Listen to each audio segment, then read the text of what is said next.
So let's talk about ingrown hairs. It's also called pseudofolliculitis. And it's called pseudofolliculitis. When you hear the word pseudo means like a fake kind of folliculitis, not exactly a real folliculitis. And when you hear the word itis in medicine, it refers to inflammation. So in pseudofolliculitis, what you have is that there's irritation of the follicle, but it is not caused by a bacteria or a virus, or it's not caused by a bacteria, an infectious agent.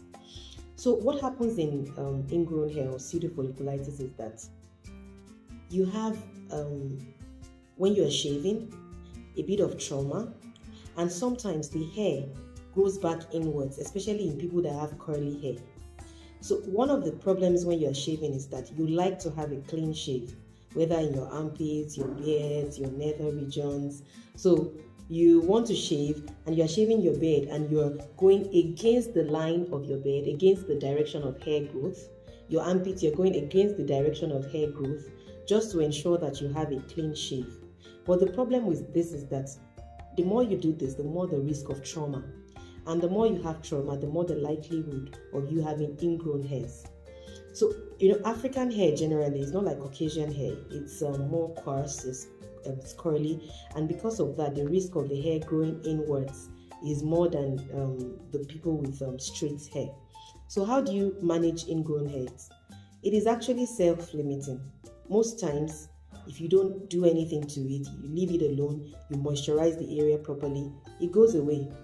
Reduce the time in between shaves. So if you shave now, you usually for your armpits, your groin area, you can do monthly rather than every 2 weeks. Another thing you can do again is that remember that when these ingrown hairs, when they are going to start, it doesn't start on the first day after shaving. It will usually start on like the second or third day, and you begin to feel this intense itching, komobo stop kind of itching.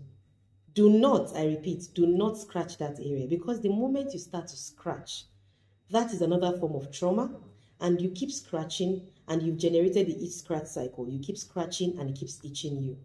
And the moment you do that, you irritate the follicles further and you see that those bumps, they come out in full force. So when it is itchy, what I advise is put a bit of some moisturizer on it. Moisturize it properly, something cool to moisturize the area. And remember I told you when you are shaving, shave along the direction of your hair growth, not against. So for the guys, when you are shaving your beard, you go this way rather than against it. For your mustache, you go this way rather than against it, because you want to have a clean. If you do this way, you're still going to have a clean shave if you're patient enough. For your armpits, when you raise your hand up, you see the direction of the hair growth and you shave along the direction of the hair growth. Use hair removal creams. And when you're using hair removal creams, make sure you don't exceed the time that is stated by the manufacturer. I want to have a very clean shave. When you do that and you exceed the time, the risk of trauma is more. Okay, so if you have it, there are some other things that you can apply. Maybe when those new bumps are coming out. That same cream we use in acne, 5% benzoyl peroxide, you can apply it when those bumps come out.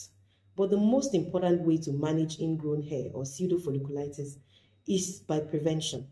You make sure you don't, you shave along the direction of hair growth. When that itching starts, please try as much as possible to take your hands off it and moisturize the area frequently.